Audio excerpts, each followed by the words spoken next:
नमस्कार. आपण पाहताय न्यूज 18 लोकमत. आपल्या सगळ्यांचं स्वागत. मी मिलिंद भागवत. सुरुवातीला आज दिवसभरातल्या 4 महत्त्वाच्या बातम्या, 4 महत्त्वाचे निर्णय की हे 4 महत्त्वाचे निर्णय आपल्या सगळ्यांच्या दृष्टीने अत्यंत महत्त्वाचे आहेत. आज राज्य मंत्रिमंडळाची महत्त्वाची बैठक दुपारी होती आणि या बैठकीत जे महत्त्वाचे निर्णय अपेक्षित आहेत त्यामुळे अनेक गोष्टी ठरणार आहेत. सगळ्यात महत्त्वाचं म्हणजे एसटीच्या संपाबद्दल मंत्रिमंडळाच्या बैठकीत आज चर्चा होणं अपेक्षित आहे. या चर्चेमध्ये नेमकं काय होतं, मेस्मा लावण्यासंदर्भातला निर्णय घेतला जाऊ शकतो अशी शक्यता वर्तवण्यात येते. त्यामुळे एसटी कर्मचाऱ्यांच्या दृष्टीने आणि राज्याच्या दृष्टीने एसटीच्या संपाबद्दलची मंत्रिमंडळातली चर्चा अतिशय महत्त्वाची आहे. दुसरं म्हणजे राज्यात ओमायक्रॉनच्या धोक्याच्या पार्श्वभूमीवर सुद्धा काही निर्बंध अधिक कठोर केले जातील का, याकडे राज्याचं लक्ष लागलं आहे. प्रामुख्यानं उद्योग विश्वाचं. राज्यभरातल्या शाळांबद्दल सुद्धा कॅबिनेटमध्ये काय चर्चा होते हे पाहणं महत्त्वाचं आहे. खरं तर आरोग्य विषयातल्या टास्क फोर्सनं, कोरोना विषयातल्या टास्क फोर्सनं राज्याला सल्ला दिल्यानंतर मुख्यमंत्र्यांच्या सहमतीनंतर 1 डिसेंबर ही तारीख निश्चित करण्यात आली होती. पण दरम्यानच्या काळात ओमायक्रॉनचे काही रुग्ण सापडल्यानंतर मुंबई, ठाणे, पुणे यासह राज्यातल्या अनेक ठिकाणी 5 ते 15 डिसेंबरपर्यंत शाळा उघडण्याचा निर्णय पुढे ढकलण्यात आला.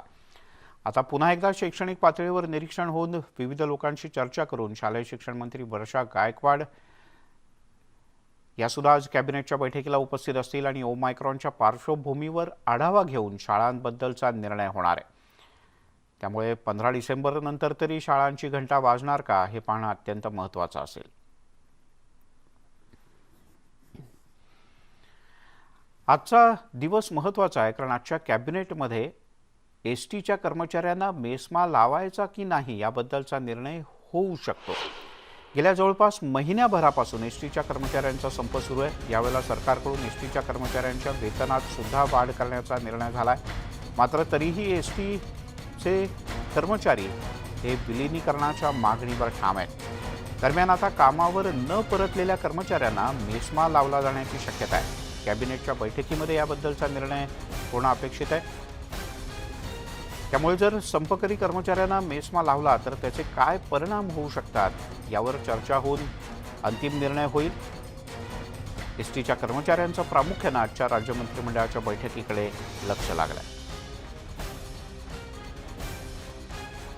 विशाल पाटील आपले प्रतिनिधी आपल्यासोबत जोडले गेलेत. विशाल, कॅबिनेटमध्ये अनेक महत्त्वाचे विषय आहेत कारण मुख्यमंत्र्यांच्या आजारपणानंतर होत असलेली पहिली कॅबिनेट आहे.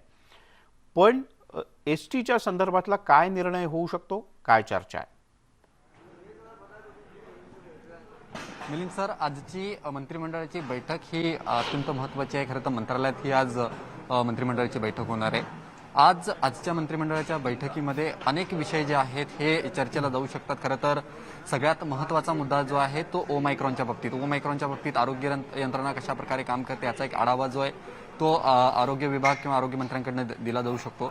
त्याचबरोबर शाळांच्या बाबतीत एखादा निर्णय जो आहे तो येऊ शकतो कारण का आपल्याला माहिती आहे की जी मोठी शहरं आहेत पुणे, नाशिक, मुंबई या ठिकाणची महानगरपालिकेच्या क्षेत्रातील शाळा ज्या आहेत ह्या 15 डिसेंबरपासून चालू करण्याचा निर्णय जो आहे तो या महापालिकांनी घेतलेला आहे. त्या बाबतीत एक आढावा जो आहे तो घेतला जाईल. त्याच्या बाबतीत शिक्षण विभागाच्या शिक्षण मंत्री वर्षा गायकवाड जे आहेत त्या बाबतीत या विषयावरती चर्चा करू शकतात. आणि राज्यातील सगळ्यात महत्त्वाचा आणि गेला 1 महिनाभर विषय जो गाजतोय तो म्हणजे एसटी कर्मचाऱ्यांचा संप. एसटी कर्मचाऱ्यांना मेस्मा लावायचा की नाही याच्याबाबत एक चर्चा जी आहे ती आजच्या कॅबिनेटमध्ये होऊ शकते कारण का एसटी महामंडळाला ह्या संपानंतर मोठ्या नुकसानीचा सामना करावा लागतोय. जवळपास आत्तापर्यंत 600 कोटीपेक्षा जास्त एसटी महामंडळाचा जो आहे हा तोटा झालेला आहे. त्या बाबतीत एक महत्त्वाचा निर्णय घेण्याची आज घेतला जाऊ शकतो या बाबतीत.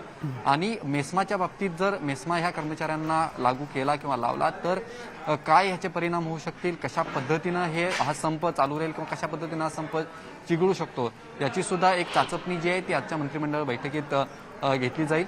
आणि परिवहन विभागाकडनं याबाबतीत अधिक माहिती जी आहे ती आजच्या मंत्रिमंडळात घेतली जाऊ शकते. त्यामुळे आजच्या मंत्रिमंडळाच्या बैठकीमध्ये ओमायक्रॉनचा धोका जो आहे हा एक महत्त्वाचा मुद्दा असेल. आरोग्य यंत्रणा कशा प्रकारे राज्यात सतर्क आहे याचा एक आढावा जो आहे तो घेतला जाईल. आणि शाळांच्या बाबतीत आज निर्णय येण्याची दाट शक्यता वर्तवली जाते कारण का 15 डिसेंबरपासून शाळा सुरू होणार आहेत, त्याच्या बाबतीत काय तयारी आहे किंवा महानगरपालिकाकडनं कशा पद्धतीनं तयारी झाली याचा मुख्यमंत्री जे आहेत ते आढावा घेऊ शकतील. मिलिंद सर, पण जर का मेस्मा लावला गेला तर त्याचे नेमके परिणाम काय होतील? दोन शक्यता आहेत. एक तर कर्मचाऱ्यांचा संप आणखीन चिघळेल आणि दुसरी जर का प्रशासनाने खरंच कठोर कारवाई सुरू केली तर नेमकं काय होईल? मिलिंद सर, आपल्याला माहिती आहे की राज्य सरकारकडनं सातत्याने एसटी कर्मचाऱ्यांना आवाहन करण्यात आले की कामावरती रुजू व्हा. जी नवीन वेतनवाढ लागू केली होती ती सुद्धा जे कामावर रुजू आहेत त्यांना नव्या वेतन वाढीनुसार पगार जो आहे तो देण्यात आलेला आहे. त्यामुळे राज्य सरकार सातत्यानं आवाहन करून सुद्धा एसटी कर्मचारी जे आहेत ते स्वतःच्या संपावरती ठाम आहेत. आत्तापर्यंत जर आपण पाहायला गेलं तर 10,000पेक्षा जास्त एसटी कर्मचाऱ्यांचं निलंबन झालंय आणि 2,000पेक्षा जास्त कर्मचाऱ्यांना सेवेतून बडतर्फ करण्यात आलेलं आहे. त्यामुळे एकीकडे राज्य सरकार ही कारवाई सुरूच ठेवतंय, मात्र एसटी कर्मचारी जे आहेत हे विलिनीकरणाच्या मागणीवरती ठाम आहेत. विलिनीकरणाच्या बाबतीत सुद्धा एक चर्चा जी आहे ती होऊ शकते, कारण का जी समिती नेमण्यात आली आहे ती समिती अहवाल जो आहे तो मुंबई उच्च न्यायालयात मांडणार आहे. त्यामुळे या अहवालाबाबत एक चाचपणी जी आहे ती सुद्धा मुख्यमंत्र्यांकडनं केली. मात्र मेस्मा जर लागू करण्याचा निर्णय जर घेतला गेला तर एसटी कर्मचाऱ्यांचा हा संप अधिक तीव्रतेने चिघळेल. कुठेतरी कायदेशीररित्या हा संप जो आहे तो कचाट्यात एक प्रकारे येऊ शकतो, कारण का मेस्मा जर लागू केला तर कर्मचारी जे आहेत ते न्यायालयात जाऊ शकतात. त्यामुळे जर मेस्मा लावला तर ह्या संपाचं एक वेगळं वळण जे आहे ते आपल्याला पाहायला मिळेल. त्यामुळे त्या बाबतीत आता राज्य सरकार काय निर्णय घेतं हे आज पाहावं लागणार आहे. मिलिंद सर, विशाल तुर्तास धन्यवाद या सगळ्या सविस्तर माहितीबद्दल. त्यामुळे काय निर्णय होतो आज राज्य मंत्रिमंडळाच्या बैठकीत हे पाहणं अत्यंत महत्त्वाचं आहे. तिकडे मनमाडमध्ये अद्यापही एसटी कर्मचाऱ्यांचा संप सुरू आहे. जोपर्यंत विलिनीकरण होत नाही तोपर्यंत संप सुरूच ठेवण्याचा निर्धार इथल्या कर्मचाऱ्यांनी व्यक्त केला आहे. दुसरीकडे या संपाचा फटका एसटी महामंडळाला बसला असून प्रवाशांना सुद्धा मोठा मनस्ताप सहन करावा लागतोय. त्यामुळे संपावर लवकरात लवकर तोडगा निघावा अशी मागणी आता जोर धरते.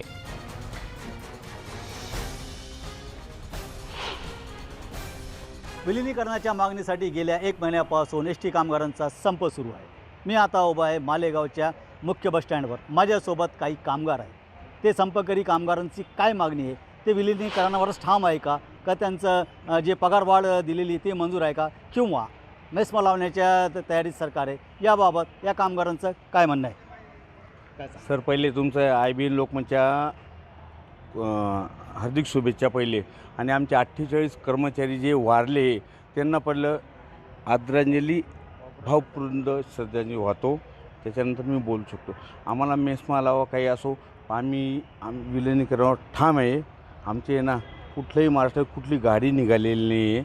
आणि कोणी सांगल, परिवहन मंत्री साहेबांना हात जोडून विनंती करतो, मुख्यमंत्री साहेबांना विनंती करतो, शरद पवार साहेबांना विनंती करतो आणि अजित पवार साहेबांना विनंती करतो, तुम्ही आहे ना हे मेस्मा बिस्मा काही नका लावू, सांगू नका.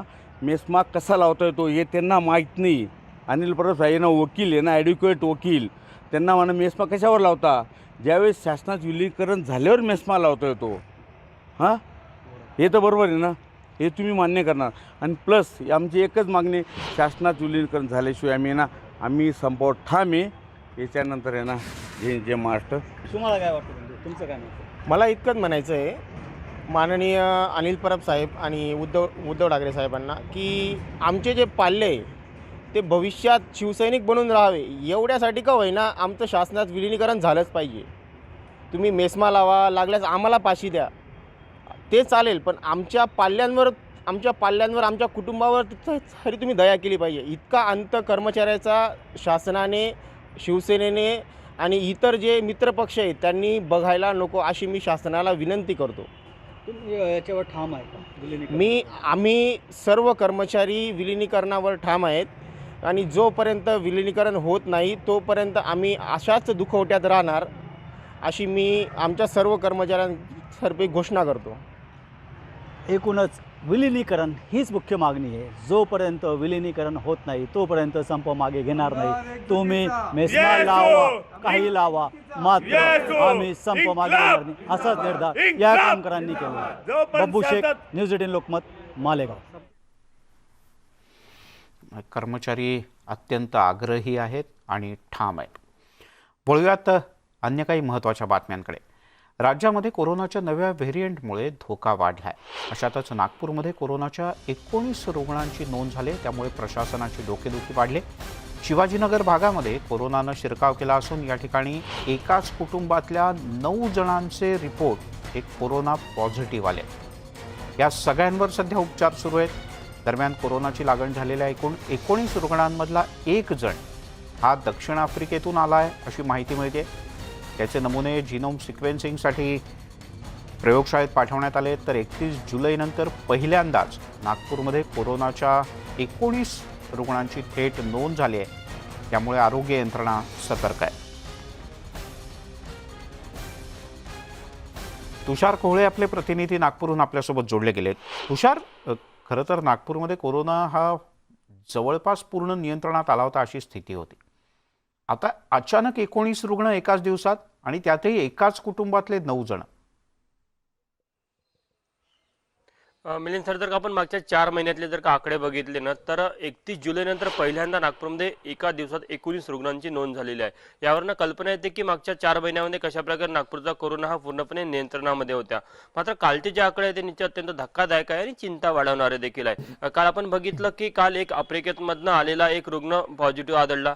त्या एक दिवसाआधी इंग्लंडमधनं आलेले 2 रुग्ण पॉझिटिव्ह आढळले. मग ते विदेशामधनं येणारे रुग्ण जे आहे, कारण की मागच्या साधारण 15 दिवसामध्ये 190 रुग्ण 190 प्रवासी जे विदेशामधनं नागपूरमध्ये दाखल झाले. त्यापैकी 30 असे प्रवासी आहेत ज्यांचा अजून शोध लागलेला नाही.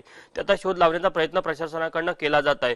मात्र जी रुग्णांची संख्या वाढ होताना पाहायला मिळत आहे. त्यामुळे निश्चित प्रशासनाच्या मनामध्ये भीती आहे. कारण की ICMRने अशी एक भीती व्यक्त केली होती का जर का दिवाळीच्या 1 महिन्यानंतर का रुग्णसंख्येमध्ये वाढ होण्याचे संकेत मिळाले तर निश्चितच कुठेतरी ही तिसरी लाटेची सुरुवात तर नाही ना, यावर देखील निश्चितच गांभीर्यानं विचार करण्याची गरज पडणार आहे. तोच गांभीर्याने विचार आता प्रशासन करत आहे. ओमायक्रॉनच्या पार्श्वभूमीवर प्रशासनाने आधीपासूनच कडक उपाययोजना केलेल्या आहे. कडक प्रतिबंध आणि निर्बंध लावलेले आहे. असं असताना देखील मागच्या 24 तासातली जी आकडेवारी बघता ती निश्चित चिंता वाढवणारी आहे. आता सध्याच्या परिस्थितीमध्ये जर का आपण बघितलं तर नागपूरमध्ये एकूण 19 लाख लोकांनी हा पहिला डोस घेतलेला आहे आणि 12,10,000 लोकांनी दुसरा डोस घेतलेला आहे. मात्र अजूनही साधारण 7.5 लाख लोक अशी आहेत ज्यांनी दुसरा डोस घेतलेला नाही आणि प्रशासन त्यांना विनंती करते की तुम्ही तो दुसरा डोस घ्यावा. कारण की जर का ओमायक्रॉनचं सावट आलं किंवा तिसऱ्या लाटेचं सावट आलं तर एक सिक्युरिटी म्हणून त्या सेकंड डोसचा फायदा नागरिकांना मिळेल. नागपूर महानगरपालिकेने मागच्या 3 महिन्यामध्ये जे साधारण 6,000 लोकांवर एक प्रयोग केला, एक सर्वे केला होता. त्या सर्वेमध्ये असं आढळलं होतं की बऱ्यापैकी नागपूरकरांच्या शरीरामध्ये अँटीबॉडी आहे, त्यामुळे भीतीचं कारण नाही. असं असताना देखील जी रुग्णसंख्या वाढताना दिसत आहे, विशेष करून मागच्या 4-5 दिवसामध्ये सातत्याने रुग्णसंख्या वाढण्याचा ग्राफ हा वर गेलेला आहे. मागच्या महिन्यामध्ये तर नागपूरची रुग्णसंख्या ही 0 देखील पोहोचलेली होती. म्हणजे ओव्हरऑल विदर्भातले देखील आपण जिल्हे बघितले तर विदर्भातले देखील 7 ते 8 असे जिल्हे होते की जिथे रुग्णसंख्या ही 0 पोहोचलेली होती. मात्र मागच्या 1 आठवड्यापासून रुग्णसंख्या थोडी हळूहळू वाढताना दिसत आहे आणि विशेष करून विदेशामधनं जे आलेले प्रवासी आहे त्यांच्यामुळे ही रुग्णसंख्या वाढत तर नाही ना, याचा देखील संशोधन की आता तपास केला जात आहे. तर प्रशासन अलर्टवर आहे आणि नागरिकांनी सतर्क राहण्याचा. हो, पण मग तुषार, प्रश्न असा आहे की एक व्यक्ती दक्षिण आफ्रिकेतून आला होता, पण बाकीचे जण याच्या संपर्कात होते का ते इथलेच राहणारे होते पण त्यांना कोरोनाची लागण झाली? प्रश्न 1. आणि प्रश्न 2, मग आजपासनं महानगरपालिका वेगवेगळ्या भागामध्ये काही टेस्टिंग वाढवणार आहे? मिलिंद सर, काल जे 2 रुग्ण पॉझिटिव्ह आले ते इंग्लंडमधनं सापडलेले होते. आज आणखी एक जो रुग्ण आपल्याला पॉझिटिव्ह मिळाला तो आफ्रिकेमधनं आला. हे इतरांच्या संपर्कामध्ये आलेले नाही. मात्र नागपूरमध्ये आधीपासून दिवसाला 1-2 रुग्ण पॉझिटिव्ह सापडत होते आणि नागपूरची ऍक्टिव्ह रुग्णांची संख्या ही नेहमी 20 ते 25च्या घरामध्ये होती. त्यामुळे नागपूरमधला कोरोना पूर्णपणे संपलेला नव्हता. मात्र लोकांकडनं नियमाचं पालन केलं जात नव्हतं आणि ज्या कुटुंबामध्ये हे एक रुग्ण, एकाच कुटुंबामध्ये 9 रुग्ण पॉझिटिव्ह सापडले, त्याचा आता शोध घेतला जातो की हे कुटुंब कोणाच्या संपर्कामध्ये होतं किंवा कुठे गेलं होतं. महत्वाचा विषय की मागच्या 1 महिन्यापासून नागपूरमध्ये मोठ्या प्रमाणामध्ये, विशेष करून तुलसी विवाह झाल्यानंतर मोठ्या प्रमाणामध्ये लग्नाचे कार्यक्रम सुरू आहे आणि त्या लग्नाच्या कार्यक्रमामध्ये प्रशासनाचं कोणतंही नियंत्रण नाही. म्हणजे जे काही नियम लावून दिले त्या नियमाचं उल्लंघन होतं. लोक मास्क देखील घालत नाही. त्यामुळे अशा कार्यक्रमामधनं कोरोनाचा हळूहळू शिरकाव वाढत आहे अशी भीती आणि चिंता प्रशासनाला वाटत आहे. त्यामुळे आता प्रशासन त्याकडे विशेष लक्ष देणार आहे. तुम्ही जसं म्हटलं की प्रशासन काय करणार आहे, प्रशासन आता लग्न समारंभ किंवा जे मोठे कार्यक्रम होणार आहे तिथे नियमाचं नियमाचं उल्लंघन होणार नाही याची पूर्ण खबरदारी घेतली जात आहे. ठीक आणि आहे. ज्या 7.5 लाख लोकांनी दुसरा डोस घेतला नाही त्यांना आवर्जून दुसरा डोस घेण्यासाठी प्रशासन भाग पाडत आहे. बर तुर्तास धन्यवाद तुषार या सगळ्या सविस्तर माहितीबद्दल. तुम्ही जर का फक्त एकच डोस घेतला असेल आणि दुसरा डोस अजून घेतला नसेल तर तो घेणं किती आवश्यक आहे हे आपल्याला दिवसेंदिवस अधिकाधिक अधोरेखित होत आहे. औरंगाबादला जाऊयात.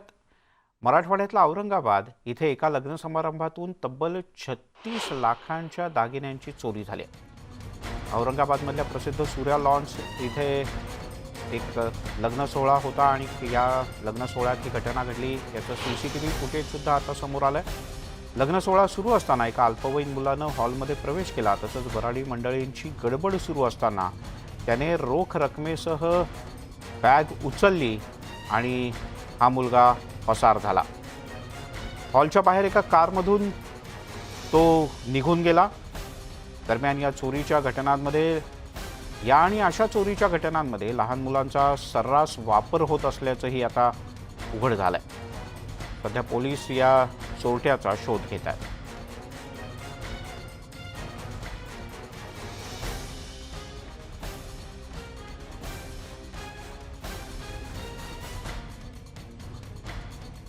औरंगाबादमधली घटना सूर्या लॉन्स एक मोठं लग्नाचं ठिकाण औरंगाबादमधलं आणि इथे एक मोठा लग्न समारंभ होता. सिद्धार्थ गोदाम आपले प्रतिनिधी आपल्यासोबत आहेत. सिद्धार्थ. मिलिंद, निश्चितपणे ही घटना अत्यंत वेगळी आहे कारण याच्यामध्ये जे आहे अल्पवयीन मुलाचा वापर केला गेलेला आहे. त्यामुळं लहान मुलांच्या हातून बॅग उचलणे किंवा इतर घरातील सामान चुपचाप उचलून येण्याचे प्रकार औरंगाबादमध्ये घडले. मात्र या लग्नाच्या हळदीचा कार्यक्रम होता आणि 6 तारखेची ही घटना आहे. मात्र आता पोलिसांच्या हाती CCTV आणि तो लहान मुलगा बॅग घेऊन पळून जातानाचं फुटेज भेटलेलं. जवळपास 36 लाखाची चोरी आहे आणि परराज्यातील कदाचित ही टोळी असावी. आपण बघू शकतो CCTV फुटेजमध्ये एक लहान मुलगा स्टेजजवळ जे आहे हळदीचा कार्यक्रम सुरू होता आणि त्या ठिकाणी नवरीचे दागिने आणि रोख रक्कम असलेली बॅगेवर त्या मुलाचा 2 तास पासून त्यावर डोळा होता कारण 2 तास आधीपासून हा मुलगा लग्नामध्ये वावरताना दिसलेला आहे. ते हळदीच्या कार्यक्रमाच्या गडबडीत ती दागिन्याची आणि रोख रकमेची बॅग खाली ठेवतात. हा मुलगा स्टेजवरून बॅग घेऊन पळून जातानाचं CCTV फुटेज आहे.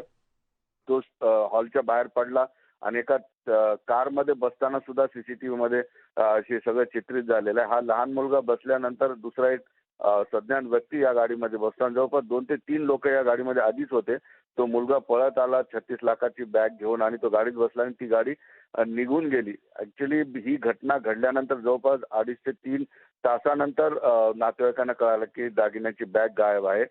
पोलीस येईपर्यंत आणि यातच बराच वेळ गेला. त्यामुळं 4 चाकी वाहन घेऊन या अल्पवयीन जो चोरटा संशयित आहे मुलगा त्याला घेऊन ही लोक पसार झालेली आहे. मात्र ही मागच्या महिन्यातील ही दुसरी घटना आहे कारण लहान मुलांना सहसा कोणी लक्ष देत नाही म्हणून चोरीसाठी त्यांचा उपयोग करत असल्याचा धक्कादायक प्रकार आहे. म्हणजे सिद्धार्थ, पोलिसांसमोर मोठं आव्हान आहे की या चोरट्याला आणि ही जी टोळी आहे त्या सगळ्यांना शोधून काढणं. सिद्धार्थ, तुर्तास धन्यवाद या माहितीबद्दल.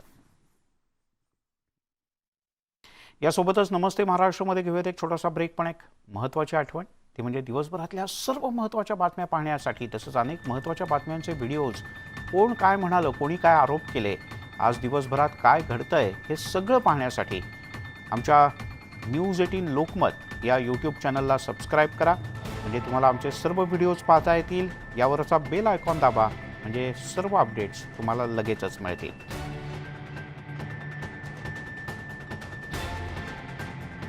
एक ब्रेक घेऊया, लगेचच परत येतो.